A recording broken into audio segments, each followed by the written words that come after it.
রূপলী পর্দার জগতে নক্ষত্রপতন, চলে গেলেন স্বর্ণযুগের প্রখ্যাত চিত্র পরিচালক তরুণ মজুমদার। আজ 11:17 92 বছর বয়সে এসএসকেএম হাসপাতালের ভেন্টিলেশনে শেষ নিঃশ্বাস ত্যাগ করলেন দাদার কীর্তির স্রষ্টা পদ্মশ্রী তরুণ মজুমদার। ভালোবাসার বাড়ি ছেড়ে অবশেষে চাঁদের বাড়ি পাড়ি দিলেন পরিচালক তরুণ মজুমদার। সোমবার সকালে 92 বছর বয়সে এসএসকেএম হাসপাতালের ভেন্টিলেশনে শেষ নিঃশ্বাস ত্যাগ করেন তিনি। কিডনির সমস্যায় ভুগছিলেন বিগত বেশ কিছুদিন ধরেই। একই সঙ্গে দোসর হয়েছিল সেপ্টিসেমিয়াও। গত 14 জুন থেকে হাসপাতালে ভর্তি ছিলেন পরিচালক তরুণ মজুমদার। গঠন করা হয়েছিল মেডিকেল বোর্ডও।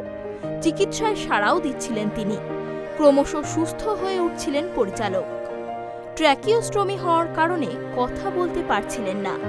তবুও হাসপাতালের বিছানায় শুয়ে লিখেছিলেন, ছবি কিন্তু হবে। সে ছবি আর হলো না। রবিবার থেকেই আচমকা তার শারীরিক অবস্থার অবনতি ঘটতে থাকে। রাখা হয় ভেন্টিলেশন সাপোর্টে। সোমবার সকাল থেকেই তার মস্তিষ্ক কাজ করা বন্ধ করে দেয়। শরীরে বেড়ে যায় অ্যাসিডের মাত্রাও। বেলা গড়াতেই ভক্তদের উৎকণ্ঠা, প্রিয়জনদের হাসপাতালে রাত্রি যাপনের অবসান ঘটিয়ে ইহলোক ছেড়ে নশ্বর জগতে পাড়ি দেন তিনি। 1931 সালের 8 জানুয়ারি আধুনা বাংলাদেশের বগুড়ায় জন্ম হয় তরুণ মজুমদারের। চলচ্চিত্র জগতে প্রায় 60 বছরের দীর্ঘ কেরিয়ার তার। 1959 সালে ছবির জগতে পা রাখেন তিনি। তার বাবা বীরেন্দ্রনাথ মজুমদার ছিলেন স্বাধীনতা সংগ্রামী। কেমিস্ট্রির ছাত্র হলেও বরাবর সিনেমা তৈরির ঝোঁক ছিল তার।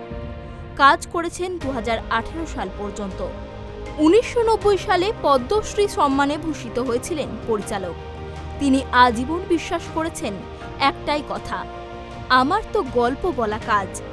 গল্পই তিনি বলেছেন। সত্যজিৎ রায়, ঋত্বিক ঘটক, মৃণাল সেন ততদিনে নিজেদের ঘরানা তৈরি করে ফেলেছেন। সেই ঘরানার মধ্যে থেকেও তার যাত্রা ছিল স্বতন্ত্র। সেখানে সবটাই কথার কথা। আবার তার ব্যাপ্তিও সমুদ্রের মতো। শুধু বিনোদনের কথা তিনি ভাবেননি, শুধু ব্যবসাও না, বরং গল্প থেকে বানিয়েছেন অন্য এক নতুন গল্প।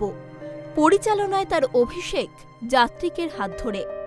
1963 সাল পর্যন্ত শচীন মুখোপাধ্যায়, দিলীপ মুখোপাধ্যায়ের সঙ্গে যাত্রিকের মাধ্যমেই ছবি পরিচালনা করেন তরুণ মজুমদার। এরপর 1963 সালে তিনি একক পরিচালক হিসেবে কাজ শুরু করেন। 1965 সালে সৌমিত্র চট্টোপাধ্যায়কে নায়ক করে একটুকু বাসা এবং আলোর পিপাসা পরিচালনা করেন বসন্ত চৌধুরীকে নায়কের ভূমিকায় রেখে। এরপর টালিগঞ্জে তার যাত্রা ক্রমশই মজবুত হয়ে ওঠে।